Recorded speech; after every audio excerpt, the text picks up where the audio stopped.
95! 95!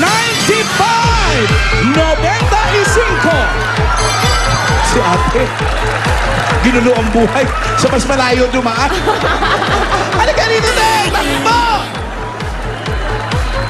Oh, Kaya mo ba pixie cut hair niya? oo. Ano pangalan?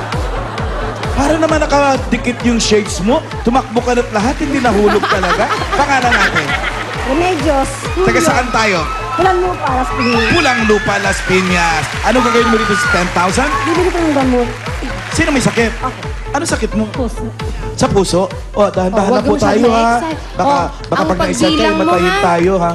1, 2, and 3, and 4, and 5, and 6, and 7, and 8, and 9, and 10. Ayan na po ang iyong 10,000 piso. Sa Itbulaga, your number one. Okay, sana gumaling ka na, Ate Pati-patake yun Remedios. naman, lumanay din. Salamat. Halika nga, baby girl! Grabe! Do you speak Tagalog? Apa. Yun naman pala. Anong ginagawa mo sa Sound of Music? Kumakanta ka ron? Apa. Sa Pualano nga kami? Kahit anong song? Apa. Sige, sing a song.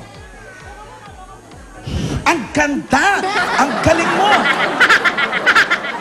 The sun will come out tomorrow. Bet your bottom dollar that tomorrow there'll be sun.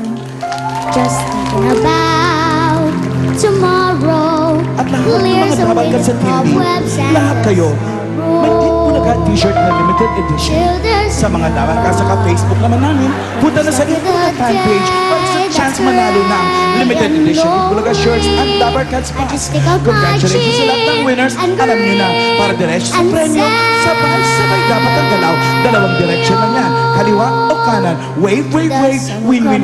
Dito lang yan sa Itbulaga. Susunod na Little Miss Philippines 2012 sa pagbabalik ng Itbulaga.